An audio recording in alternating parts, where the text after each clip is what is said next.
So what's up ka-adventure? Kumusta? Anong adventure nyo today? Ron TV here. Nagbabalik po para sa isang motovlog. May gagawin tayo ngayon dito sa ating motor na isang Honda Click version 3 with color combination of matte black and glossy. Isa po sa pinaka-basic na basic maintenance ng isang motor, change oil. Basic lang po yan. So para makatipid po tayo, dapat kahit yung pinaka-basic maintenance po alam natin. Yung pagpapalit ng langis kasi, madali na yan basta may tools ka. Pakita ko po sa inyo yung aking binili.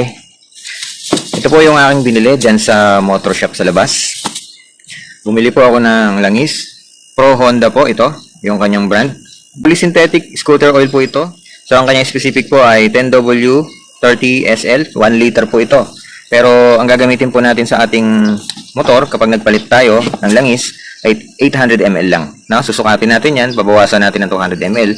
Para eksaktong 800 ml lang po yung ating ilalagay. Bumili din po ako ng gear oil. Ito po yung aking biniling gear oil. JBT Racing Gear Oil, no? So ito na lang po yung gagamitin natin kasi okay naman ito, nasubukan ko na.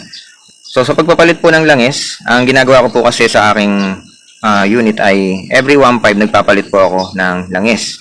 Ngayon, yung sa gear oil naman, hindi ko yan madalas pinapalitan. Kapag ka nakatatlong palit na ako ng langis at saka ako nagpapalit nito. Pero kapag ka panahon ng tagulan, syempre alam naman natin bumabaha. So, kailangan talaga maingat tayo doon sa pinaka-gear mismo. Magpapalit talaga tayo nito once nalusong tayo sa baha. So, sa panahon ngayon na mainit naman, ayan, no? Kita nyo naman yung araw, tirik na tirik. So, nandito lang po ako sa bahay. Pinakasimpleng paraan lang ng pag-change oil ang gagawin natin. So, sa pag-change oil natin pala, gagamit lang ako dito ng pampihit. Ito, 17mm. Ito po yung kailangan ninyo, no? Para matanggal ninyo yung tornilyo dito. So, sa gilid lang po ako magbubukas. Itong cup lang na to ang tatanggalin ko. Yan, kasi dito may filter. Hindi na ako doon sa ilalim kasi meron pang isa doon sa ilalim. Yun, doon oh. Hindi po 'yan ang tatanggalin natin, no? Kasi na-experience ko na po dati na pag doon ako nagtatanggal ng langis, bumibilog yung tornilyo na 'yon. Kaya ang tendency is mahirap na siyang tanggalin. Kaya kakailanganin mo pang dalhin sa motor shop pag kayo nang tinanggal mo. Pero ito pinakamadali, no? Itatagilid mo lang yung motor, tutulo na yung langis pagka diyan mo pinadaan. Kaya, yan lang po yung gagawin natin. Okay? So, simulan na po natin yung pag-change oil. Itong Honda Click version 3. Tara na po. Oh, yeah! So, yan guys. Una natin gagawin. Pagka magpapalit tayo ng langis ng ating motor, sisiguraduhin natin tama yung sukat ng langis. Huwag kayo magpapasobra kasi kung ano lang yung nire-recommend manual o nasa brochure, sundin po natin, no? Kasi mga engineer po ang gumawa. Sabi sa Honda Click dapat 800 ml lang. So ito po 1 liter babawasan natin. Meron ako ditong pinagamitan din ng langis. Pero ito po ay yung mga tira-tira. So sama ko dito yung itong 1 liter tatanggalan ko. Kailangan matira to, yung langis hanggang dito lang para saktong 800 ml, no? Kailangan matira din. So sasalin ko na lang po.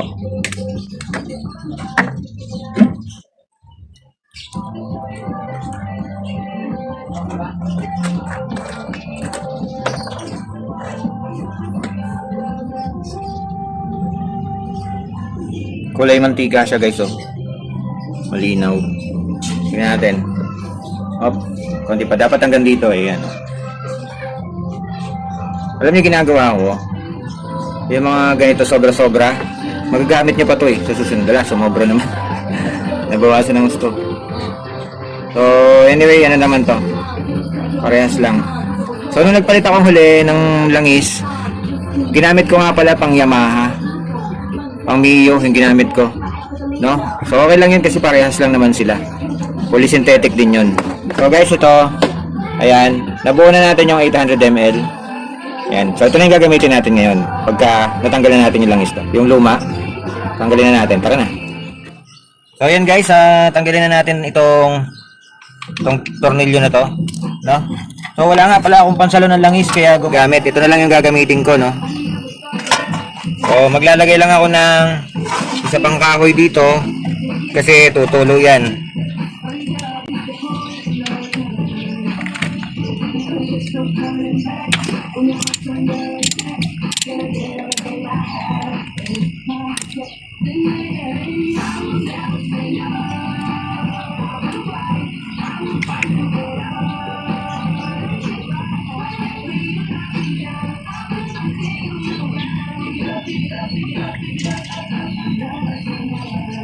Bubuksan ko na lang din yung ano, yung pinakatakip dun sa kabilang side para makasingaw. Para gumaang din yung pagtulo ng langis niya.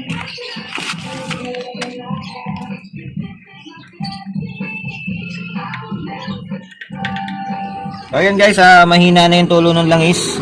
Itatagilid ko na lang itong motor para tumulog pa siya lalo. Ayan guys, wala nang tumutulo. Hindi na siya tumutulo. Ayan o. So itatagilid ko na lang ng gusto para ano, masimot. Okay. Ayan guys, ibalik na natin yung kanyang takip. No, pinanasan ko lang to.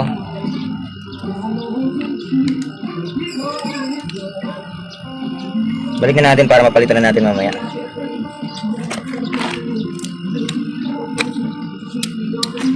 So pag hihigpit nito, huwag masyadong mahigpit. Huwag niyong puwersahin, no? Yung saktuhan lang. Kasi baka mapingas o matapyas. Yan. Saktuhan lang. Maano naman na yan, mahigpit na yan. Kasi ang tendency niyan, kapag pinaka-diin-diin ninyo ito, yung pagpipihit dito, matatapyas po yan. No, kasi aluminum lang yan. Di yan kagaya ng bakal. Okay? So gawin naman natin ngayon yung gear oil. Tanggalin naman natin yung gear oil. By the way, tatlo po kasi yan, no? Tatlong tornilyo nandyan. Ayan, makikita nyo dito sa ilalim. May isa, dalawa, tatlo. Patutuloyin po natin yung gear oil. Ang bubuksan natin, itong nasa pinakababa. Para matanggal natin tong tornilyo na to, ang kailangan naman natin dyan ay 12mm, no? Para matanggal itong tornilyo na to na nasa baba.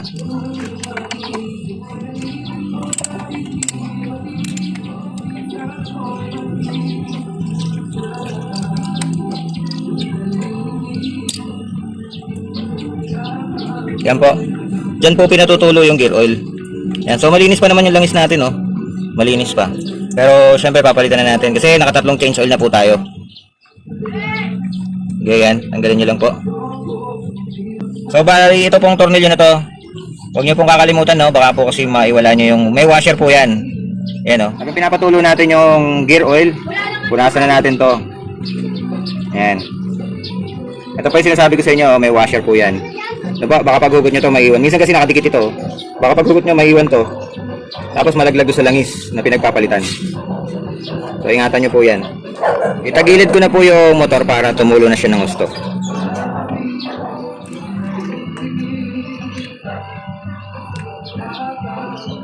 So yan, balik na po natin. Hindi na po natin yan kailangang simutin. So okay na po yan. Konti lang naman talaga ang gear oil.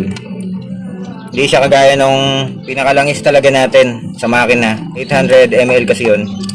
So ito po, konti lang naman to. Isara ko na po ulit yung tornilyo, sara ko na po ulit. Pero tandaan nyo po, huwag po masyadong hihigpitan kasi baka maputol po yung tornilyo. Una, higpitan nyo lang po ng kamay hanggang sa sumikip. Tapos pag masikip na, saka nyo lang po gamitan itong pinakapampihit. Pero huwag nyo pong isasagad kasi baka maputol. Sa pagpapalit ng gear oil po, tatlo yan, tornilyo na yan, isa, dalawa, tatlo. Kung magpapalit tayo ng gear oil, wag po kayo magkakamali. Ito pong nasa gitna ang bubuksan ninyo. Okay? Ito po, tandaan nyo po, itong nasa gitna.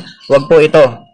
Kasi ito, nakadugtong po yan dito. Kapag ito ang binuksan nyo, at nilagyan nyo ng gear oil dyan, tatagas lang siya dito. Dito sa pagitan niya.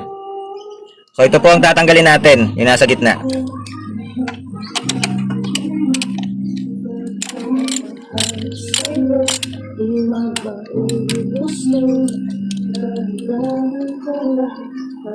Ito po uli, meron po itong washer. Huwag nyo pong kakalimutan yung washer, baka mahulog sa langis, hindi nyo po na mapansin. May washer po yan, ayan o. So tinabi ko na po yung pinagtuluan ng langis, no, kasi baka masagi pa natin. So ito na po yung ating JBT na gear oil. Gupitan ko lang po ito. Ayan. Tapos po, dito nyo po padadaanin. So dahil ang pagkakagawa po sa Honda Click ay dito siya inilalagay ang gear oil. Kailangan medyo itagilid natin yung ating motor habang isinasalin ito. Yan po, medyo itatagilid natin yung motor, no. Humingi po tayo ng assistance kung kinakailangan. Ilalahat po natin to. Ito pong JBT gear oil ay 120 ml. Lalahatin po natin ito.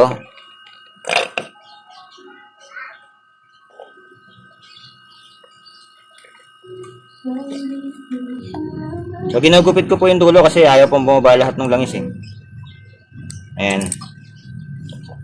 Pagka pinipisa ko po, hinihigop pabalik eh. Kaya ginupitan ko lang po itong kabilang ito, itong isang side. Kasi sayang naman, no? Kailangan maisali natin lahat dyan. Ayan po, okay na po. Tapos isara na po natin ito. Higpitan nyo lang po ng kamay. Ayan. Ganyan lang po kadali ang pagpapalit ng gear oil.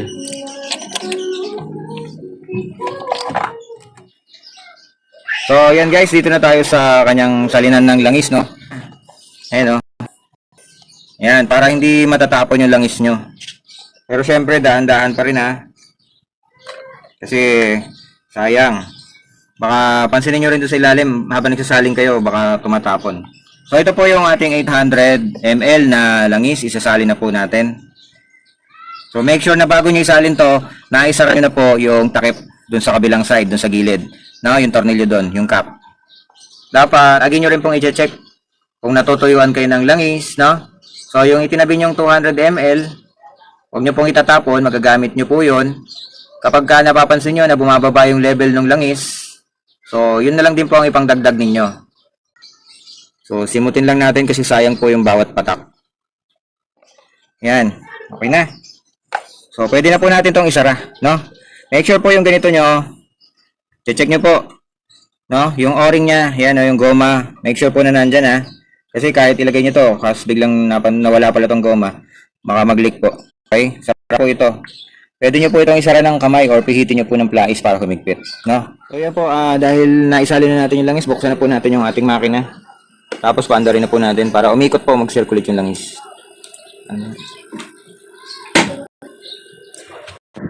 Ayan ka-adventure, dahil nagpalit tayo ng langis, kailangan iset naman natin yung ating panel, no? Iset ko to sa 1.5, ibig sabihin, pag umabot ng 1.5, magpapalit ulit ako ng langis, no?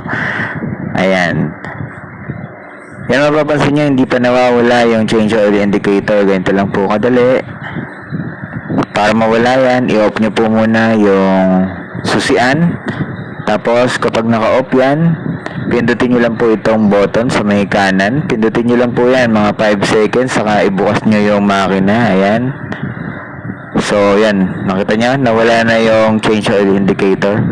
Ayan, ganun lang kadali. Isinet ko siya ng 1.5, pagkatapos tinanggal ko yung change oil indicator. So, pag lumitaw yun, magpapalit ulit ako ng langis. Lilitaw ulit kasi dyan yun, yung change oil indicator after ng 1.5 na takbo natin. Okay? Ganun lang siya kadali.